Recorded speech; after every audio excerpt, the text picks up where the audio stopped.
So this is solving multi-step equations, and this is target 1B, and this is day 3. So 1B is going to go on for a while. All right, so let's work on honing your skills. A few things. We have touched on how to solve an equation, but you got to make sure that you understand every step that's involved in the process and which ones go first and so on and so forth. So first, remember your order of operations. I can't stress this enough. If you see something in parentheses, look for something outside of it that should be distributed. Okay, so just as a quick example, if I had like um, x minus 5 times x plus 2 equals, well, we'll just put 0. Your first step, okay, would be this negative 5 that's outside, because even though it's x minus 5, you got to treat that as a negative 5. So that negative 5 has to get distributed to the x and to the 2, which would give you negative 5x, and then negative 5 times positive 2 is negative 10. You'd keep the x there. So that would be your next step. So when I say parentheses, that's what I'm talking about, okay? So we will get rid of that so it's less confusion. Next, make sure you know how to distribute correctly like I just showed you. And be very, very careful and pay attention to the signs. Because remember, like in that example where I had where it was x minus 5 times x plus 2, that minus 5 is actually a negative 5. Okay. And check your answers. So once you have an answer, plug it back into the equation, make sure it works. All right, so let's start with some order of operations. Remember PEMDAS. I'm going to keep saying this until I'm positive you understand it. So parentheses, exponents, multiplication, division, addition, subtraction. Okay, pretty self-explanatory, but you need to make sure that you know all the steps and when to do what mathematical operation. Okay, so let's work on a practice problem. We've got solve for x, and we have this problem here. X over 6 equals 4. So we haven't done one like this before. Kind of looks like a fraction. But this x over 6 here, that basically means that that's x divided by 6. So the only thing that we need to do is to get rid of the 6 in the denominator. So to do that, it's x divided by 6. So to get rid of it, we need to multiply both sides by 6. Because remember, anything you do to one side, you do to the other. So since we have 6 in the denominator, we're multiplying both sides by 6, because what that does is cancel that out. And it leaves you with x equals 4 times 6, which is 24. So your answer is x equals 24. All right, so that was just a warm-up. Let's try a little bit more of a difficult one. So again, solve for x, but now we have 2/5 x equals 6. So what do we do here? Well, we have a fraction as a coefficient. So to make it easier, now you can just multiply by the reciprocal, but if you haven't heard that before and you don't know how to do it, don't sweat it. We're going to break this down into 2 steps. So we have our numerator.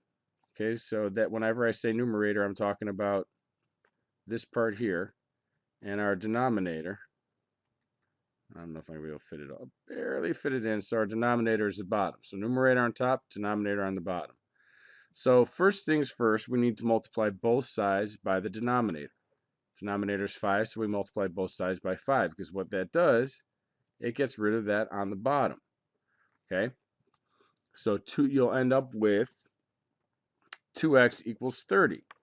Now, we just do it like we normally would. Since it's 2x, that means 2 times x. We have to divide by 2, and we have to do that to both sides, because again, these will cancel out, leaving you with x equals 30 divided by 2, which of course is 15. So we get x equals 15.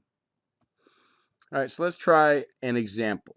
Okay, so I haven't written out all the steps. All the steps are there, but there's not an explanation for each one. So we've got 3/4 x equals 3. So what is your first step? Actually, what I'd like you to do here is pause it, take a moment to see if you can solve it, and then press play. All right, so first things first, we've got 3/4 x equals 3. So again, get rid of the denominator. The denominator is 4. So we multiply both sides by 4, because that'll cancel that out. So you'll be left with 3x equals 3 times 4, which is 12. So 3x equals 12. Now we have 3x equals 12. What do? It's 3x really means 3 times x, so we do the opposite or the inverse operation is what it's called. So 3 times x, the inverse operation of multiplication is division. So we divide both sides by 3, because what that does is it eliminates the 3 there, which will leave you with x equals 12 divided by 3, which is 4. So x equals 4. All right, so we have a practice problem again. So now the only thing different between this and some of the other ones you've done is this is on the opposite side of where it normally is. You solve it the same way though. If it helps you, you can rewrite it, take this whole thing over here and put it on the side that you're used to, and then put the 25 on the other side. So if you want to do that, you can do that step first, okay, if that's how you're used to seeing it. So you start by moving the constant away from the variable by adding or subtracting. So I'm not going to go through the problem with it rewritten. I'm going to go through it the way it is, but the steps are the same. So you have 25 equals 10 minus 5x. Subtract 10 from each side, okay, like we did here, which should give you 15 equals negative 5x, because that cancels out. That's why we subtracted it. We had a positive 10, so now we're subtracting 10. Okay, so that gets rid of that, leaving you with just this, which goes down here. 25 minus 10 is 15. So now we have 15 equals negative 5x, and since x is being multiplied by negative 5, because remember, you've got to take this number and the sign next to it, we're going to divide both sides by negative 5, because again, that gets rid of this. Okay, leaving you with just the x right there. So 15 divided by negative 5 equals negative 3. If you did the same steps up here, you'd get the same answer. All right, so another example.